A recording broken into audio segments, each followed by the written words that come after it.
I'm Tom Collins, Executive Director of Clean Elections, Arizona's nonpartisan voter education agency. And we're here today as part of our subject matter expert series, where we take questions that voters have about issues in front of them, both on the ballot, both as part of their candidate elections and our ballot measure elections, and talk to experts in the field to try to bring more light to those issues. Joining us today is Barbara Atwood, who is the Marianne Ritchie Professor of Law Emerita at the James E. Rogers Law College at the University of Arizona. Professor Atwood has spent more than 30 years as both a teacher and scholar of family law. And so we're very pleased to have her here today to help us talk about the issue of abortion, which will be on the ballot, both as a ballot measure and in many legislative, congressional, and other elections this year. So thank you, Professor Atwood, for being here. Thanks so much, Tom. So the first question that we wanted to get into in hearing from voters through surveys and questions we've gotten is, generally, how does Arizona law define abortion?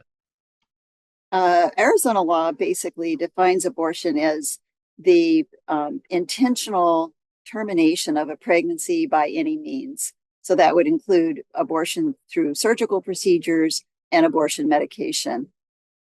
It does contain some exceptions that aren't universally recognized across the U.S. And one that has come up in other states is we do not consider abortion to include the use of contraceptives that prevent implantation of a fertilized embryo. So that's something that has caused some consternation in other states, but our Arizona legislature excluded that by statute.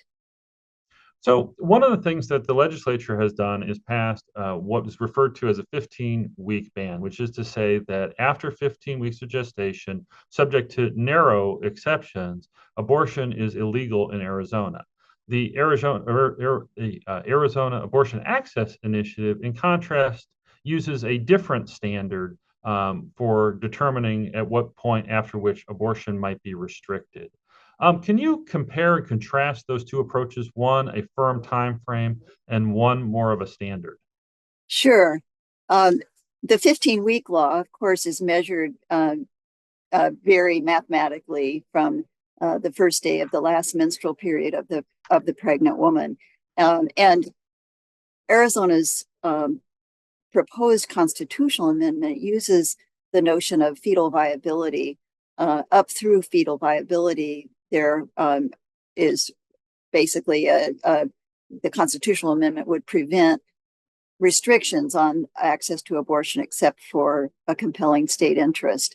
And fetal viability is not defined by a number of weeks. Instead, the constitutional amendment defines it as the point in pregnancy where, in the good faith judgment of a treating physician, there is a significant likelihood that the fetus would have sustained survival without extraordinary medical measures.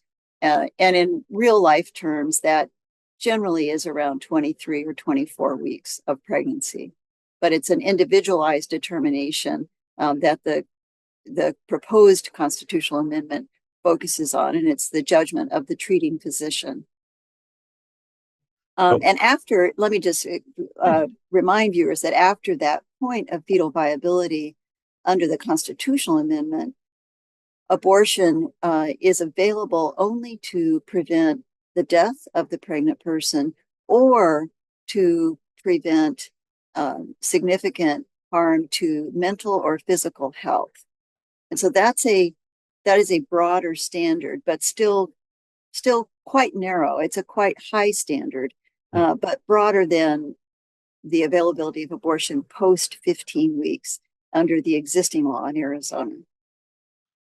So as a practical matter, when we're talking about elective abortion, that is to say, abortion that the person who's pregnant chooses to have rather than some of the extraordinary circumstances we just talked about, when are most people seeking that service? most people are seeking abortions within that 15-week period. We know that over 90% of abortions are performed prior to 15 weeks gestation. Unfortunately, it is the minority of cases, but the very serious cases that occur post 15 weeks. Under the existing law in Arizona, there is no exception for rape or incest post 15 weeks. And um, we know empirically that sometimes, especially with young women who may be the victims of sexual assault and become pregnant, they are hesitant to move forward in any way. They're frozen. And essentially, after 15 weeks transpires, the availability of abortion for them is going to be severely restricted under the existing law. Uh, in the Under the constitutional amendment, that elective abortion period is pushed up to the point of viability, and that's post viability abortions are extremely rare, and generally are occurring only when there are some drastic complications unexpected to the pregnancy.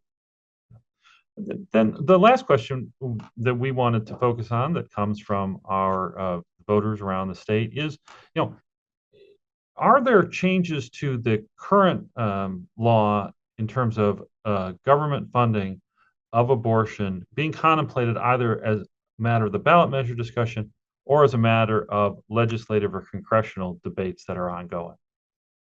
Well, there's no discussion of that in Arizona.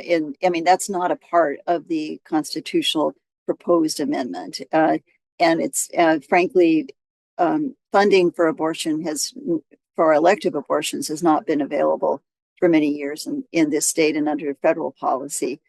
Medically necessary abortions may be, there may be some funding for medically necessary abortions as medically necessary procedures in general, but that funding question is not an aspect of the proposed amendment. Okay. Well, we hope that those questions and answers help you as a voter and our other viewers uh, to have a little more understanding of some of the issues at play here in Arizona as we look forward to the election. Remember, the voter registration deadline for the general election is October 7th. Election day is November 5th. If you want any more information about candidates, ballot measures, how to cast your ballot, you can always log on to our website at azcleanelections.gov. Thank you, Professor Atwood, for being here, and thank you for watching.